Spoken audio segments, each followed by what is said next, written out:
Hey hi hello everyone, know your strength या आप में कौन सी क्षमता है, इस सीरीज के वीडियो में आपका स्वागत। क्षमताओं को जानने से पहले एक बार क्विकली बता देता हूँ कि हर इंसान में 5000 से ज्यादा क्षमताएं होती है और अगर वो अपनी कुछ 5 से 6 क्षमताओं को बराबर से जान ले और उसी के ऊपर काम करे, उस क्षमताओं को नर्चर करे, कल्टीवेट करे, तो वो अपने आप के लिए एक प्रोडक्टिव एनवायरनमेंट बना सकता है और सक्सेस को तेजी से पा सकता है। गैलप नाम के एक ग्लोबल एनालिटिकल इंस्टीट्यूट ने 40 साल के मेहनत के बाद 1 करोड़ से भी ज्यादा लोगों की क्षमताएं जानने की कोशिश की और उन्हें पता चला कि 70 लाख से भी ज्यादा लोग अपनी क्षमताओं को यूटिलाइज नहीं कर पाते, इसलिए वो सक्सेस नहीं पाते हैं। तो दोस्तों देखते हैं कि आज के इस सीरीज में हम कौन सी क्षमताएं देखेंगे। आज हम देखेंगे एक स्ट्रेंथ जिसका नाम है कंसिस्टेंसी।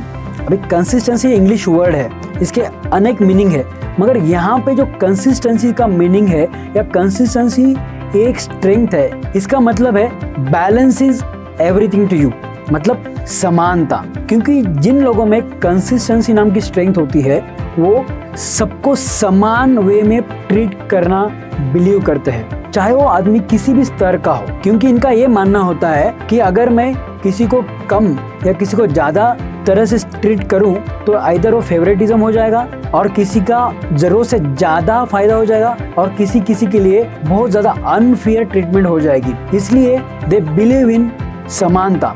अब इसको और अच्छी तरह से समझेंगे। समानता मतलब क्या? समानता मतलब ऐसे रूल या रेगुलेशन जो सभी के लिए कॉमन हो, सभी के लिए समान हो, फिर उसमें कोई उच्च या नीच कोई भी स्तर ना हो। इसको और भी अच्छी तरह से समझते कंसिस्टेंसी स्ट्रेंथ है क्या। ये स्ट्रेंथ पजेस करने वाले लोग स्पेसिफिकली अपनी वैल्यूज को जीते हैं। उसी वैल्यूज को पकड़ के they make a list of rules, उसी रूल्स को लोग फॉलो करें, ऐसे इनकी धारणा होती है और जो बराबर भी होता है। क्योंकि रूल्स, रेगुलेशन या कायदे या कानून सभी के लिए बराबर होने चाहिए सभी जगह पे। अगर आप कोई छोटे ऑर्गेनाइजेशन का या कंपनी का अगर आप एग्जाम्पल लेते हो, जैसे महीने में 3 बार आप लेट आ सकते हो, उसके बाद अगर लेट आते हो तो आपका लेट मार्क आपको छुट्टी में कन्वर्ट हो जाता है। अगर ट्रैफिक सिग्नल आपने गलती से तोड़ दिया तो आपको फाइन भरना ही चाहिए। That is called rules. Because of this rules and regulation they feel कि अगर सबको समान एनवायरनमेंट मिलता है और जहाँ पे रूल्स की क्लैरिटी होती है तो ऐसे लोग अच्छा एनवायरनमेंट का क्रिएशन करते हैं और जिसमें पॉपुलेशन को जीने के लिए ज्यादा आसानी होती है। अगर आप भी इसी टाइप के बिलीफ सिस्टम में हो, आपको लगता है कि सबको समान तरीके के रूल्स रेगुलेशन में जीना चाहिए, समान तरीके का एनवायरनमेंट देना चाहिए, तो शायद आप में कंसिस्टेंसी नाम की स्ट्रेंथ मौजूद है। किस टाइप के लोग कंसिस्टेंसी स्ट्रेंथ पजेस करते हैं? जैसे कुछ जो शासक होते हैं, जो कम्युनिटी के लीडर होते हैं, जो कंपनी के सीईओज होते हैं, जो कंपनी के HR प्रोफेशनल होते हैं, they make certain rules and regulation by which they can run an organization in a uniform way, जिसमें सारे रूल सभी के लिए समान होते हैं। अभी अगर आप में ये स्ट्रेंथ है, आपको ऐसा लगता है कि मेरे में भी ऐसी स्ट्रेंथ है कि मैं भी कुछ समानता रखना चाहता हूँ, मैं कुछ रूल्स बनाना चाहता हूँ, तो you can seek those rules जहाँ पे आप सेट ऑफ रूल्स बना सकते हैं एंड उसको फॉलो करने के लिए लोगों को उत्साहित कर सकते हैं। And even if somebody break these rules or somebody breach these rules, you can challenge them, यानी कि गुनहगार को तो सजा होनी ही चाहिए। या you can take that responsibility where you can create a set of standards or create a certain benchmarks or you can rule out some protocols जिसकी वजह से कंपनी की यूनिफॉर्मिटी बढ़े। That is called strength called consistency. क्योंकि consistency ये word थोड़ा misleading है। Consistency में समानता, ऐसे रूल्स जो क्लियर हो, सबके लिए समान हो, दैट इज कॉल्ड कंसिस्टेंसी। और आपको ऐसा लगता है यू कैन मेक दिस, तो this is one of the best strength. You can be into the HR professional, you can be a politician, you can be a community leader, you can be a owner of the company और you can be a policy maker. तो क्या इस type की गुण अपने में है? तो हो सकता है आपको कंसिस्टेंसी नाम की स्ट्रेंथ आप पजेस करते हो। बहुत सारी स्ट्रेंथ को अभी हमें जानना है, तो वीडियो को अंत तक देखना मत भूलना, क्योंकि अभी हमने कितनी स्ट्रेंथ देखी है, कुछ ज़्यादा नहीं, हमें तो अभी 40 से भी ज़्यादा स्ट्रेंथ देखनी है और आपको कंसिस्टेंटली अपने आप को कोरिलेट करना है कि क्या इस टाइप के गुण, इस टाइप की कैरेक्टरिस्टिक्स और किस टाइप का बिलीफ सिस्टम आप में है। तो हो सकता है आप भी इस टाइप की सिस्टम या इस टाइप के स्ट्रेंथ को पजेस करते हो। चलो अभी इसके बाद देखते हैं अगली स्ट्रेंथ को। अगली स्ट्रेंथ है context. Those persons who has this strength as it name as context, they generally look back. मतलब क्या है, इन लोग हमेशा पीछे मुड़ के पहले देखते हैं कि जो हमने प्लान किया था, जिसको एग्जीक्यूट किया है, उसका आज का आउटकम क्या है, इससे हमने क्या सीखा, हमने क्या गलतियां की, क्या एरर इसमें हुआ। तो बेस्ड ऑन हिज एनालिसिस वो अगला कदम रखते हैं। That is called context. अभी कॉन्टेक्स्ट स्ट्रेंथ जिसमें है, ऐसा करने से होगा क्या होगा, एक तो अगला कदम आप जब लोगे तब आपने पीछे क्या प्लान किया था, उसमें से आपने क्या सीखा, कौन सा एरर था, कौन सी मिस्टेक हुई, वो आप रिपीट नहीं करोगे। और हो सकता है कि फ्यूचर में कुछ ऐसे डेंजर सिचुएशन आ सकती है, उसको आप स्ट्रिक्टली अवॉइड कर सकते हैं। That is called context. तो ऑर्गेनाइजेशन में या टीम में इस टाइप के लोग होते हैं जो पूरा एनालिसिस करते हैं, हमने क्या सोचा था, कैसे किया, क्या पाया, आज हमारे पास क्या आउटकम है, उसका नतीजा क्या है, उससे सीख के वो आगे जाते हैं। और वो जितना इसमें सीखते हैं उतना ही ज़्यादा वो वाइजर एंड वाइजर बनते जाते हैं। क्योंकि जिन लोगों में कॉन्टेक्स्ट नाम की स्ट्रेंथ होती है ना, they believe in historical trend and pattern to check. और उसमें से हमने क्या सीखा, हमने क्या पाया, उसी के बलबूते पे वो अगला कदम करते हैं। इनकी जो स्ट्रेंथ है, इसकी वजह से आज का जो करंट चैलेंज है उसको सॉल्व करने में ऑर्गेनाइजेशन को या कम्युनिटी को या ग्रुप ऑफ पीपल को काफ़ी मदद होती है। Because based on their analysis and the experience they shape the future in a better way. तो क्या आप भी उस टाइप के कैटेगरी ऑफ द पीपल में हैं कि आप भी हर चीज को करने के पहले या अगला कदम डालने से पहले आप थोड़ा पीछे मुड़ के देखते हैं कि पहले मैंने क्या किया था, उससे मुझे क्या मिला, कहीं मिस्टेक तो नहीं हुई, कुछ एरर तो नहीं रह गया, ताकि सेम मिस्टेक सेम एरर मैं आगे ना करूं और आने वाला प्लान, फ्यूचर वाला प्लान और भी बेहतर हो। That is called context. दोस्तों इसके बाद की जो स्ट्रेंथ है जिसका नाम है डेवलपर। डेवलपर ये ऐसी स्ट्रेंथ है और इस टाइप के लोग हैं जो हमेशा दूसरे के अंदर पोटेंशियल को देखते हैं। क्योंकि इनका ये क्या मानना होता है कि कोई भी इंसान परिपूर्ण नहीं है।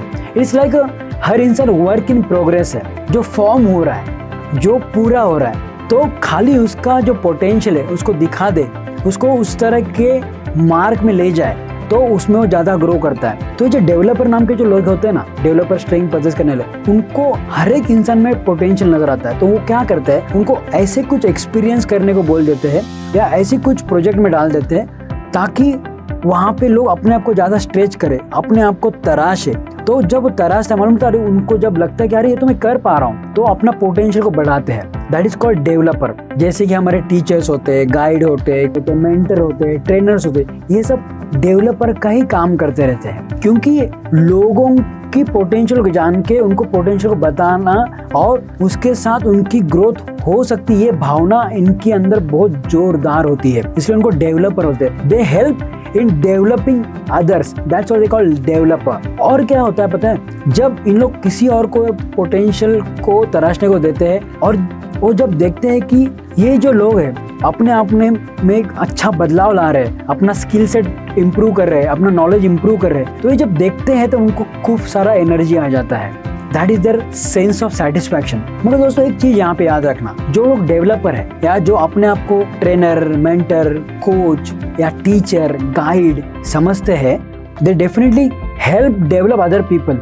मगर इसमें क्या होता है पता है, अपने आप को भी डेवलप करना भूलना नहीं चाहिए, क्योंकि हमारी अपनी भी ग्रोथ होनी उतनी ही जरूरी होती है, हमारे लिए भी उतना ही कोच का और मेंटर की जरूरत पड़ती है। ये इसलिए कह रहा हूँ क्योंकि you can give what you have. आप उतना ही दे सकते हो जितना आपके पास है, और आपके पास है नहीं तो आप दोगे क्या। अगर आपको if you want to impact a world in a bigger way और if you want to create a larger impact, तो you need to keep growing yourself by updating yourself, learning more skills and knowledge so that you can pass your knowledge skill set to more and more people, so that you can also be developer and also get develop along with the other people. This is one of the beauty of this strength. मुझे लगता है अगर आप में भी ऐसी भावना है कि आप भी दूसरों को डेवलप करना चाहते हैं तो you can be a developer, you can have this strength as a developer. इसके बाद की जो स्ट्रेंथ है इसको बोलते हैं डेलिबरेटिव। डेलिबरेटिव ये जो स्ट्रेंथ है और ये जो टैलेंट जो लोग पजेस करते हैं ना, they are vigilant, they are careful. मतलब इस टाइप के लोग सतर्क, चौकस और काफी सावधान होते हैं। तो और अच्छी तरह से इसको समझते हैं कि व्हाट इज डेलिबरेटिव, क्या ऐसी स्ट्रेंथ हमारे में है या नहीं। कोई भी काम करने से पहले इन लोग वो काम को इतना डीप वे में एनालिसिस करते हैं, they go into the depth of it work and उसमें क्या चीज ढूंढते पता है कि what is the risk involve while doing this work. ये रिस्क शब्द है ना, यहाँ पे डेलिबरेटिव स्ट्रेंथ का इंपॉर्टेंट वर्ड है। तो हर चीज में रिस्क ढूंढते हैं और हर एक चीज को देखते देखते कहाँ रिस्क है उसको कैसे धीरे धीरे कम कर सकते हैं और ज्यादा से ज्यादा कम करने में इनका प्रयास रहता है। अभी ये डेलिबरेटिव स्ट्रेंथ वाले जो लोग होते हैं ना, ये थोड़े अलग टाइप के इंसान होते हैं। ये थोड़े से रिजर्व टाइप के होते हैं, ये थोड़े कम बात करते हैं, ये अपनी दुनिया में होते हैं।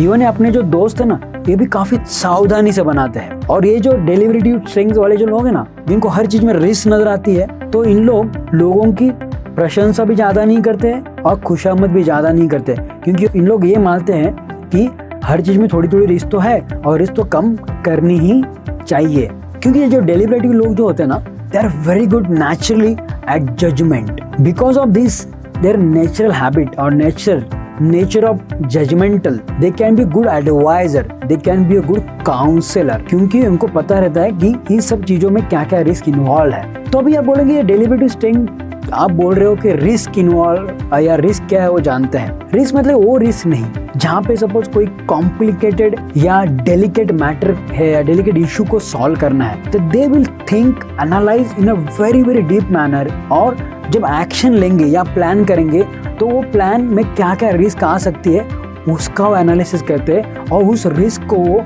कम करके वो एक्शन प्लान इस तरह से बनाते हैं ताकि वहाँ पे सक्सेस मिले। That is called deliberative strength. तो क्या दोस्तों इस टाइप का आप भी सोचते हो हर चीज में कि क्या हो सकता है, क्या मैं सॉल्व करने के में इसमें कुछ और भी रिस्क हो सकती है, तो हो सकता है कि आप में ये डेलिबरेटिव स्ट्रेंथ हो सकती है। तो दोस्तों आज हमने देखा consistency, developer, context and deliberative, ये 4 स्ट्रेंथ। थोड़ा अपने आप से कोरिलेट इस टाइप की स्ट्रेंथ अपने में है। अगर ना समझ में आए तो वीडियो को दोबारा देखना। अगर नहीं भी इसमें आप को रिलेट कर पा रहे हो तो कोई बात नहीं, हम अगले सीरीज में और 4-5 स्ट्रेंथ देखेंगे, वहां पे आप को रिलेट करना, क्योंकि हमें पूरी 40 से ज्यादा स्ट्रेंथ इस सीरीज में देखनी है। तो अगर आप इस चैनल पे पहली बार आ रहे हो तो सब्सक्राइब करना बिल्कुल मत भूलिए। अगर ऑलरेडी आप सब्सक्राइबर हो तो मुझे आशा है कि आप इस वीडियो को लाइक और शेयर तो जरूर करोगे। And thank you very much for watching this video.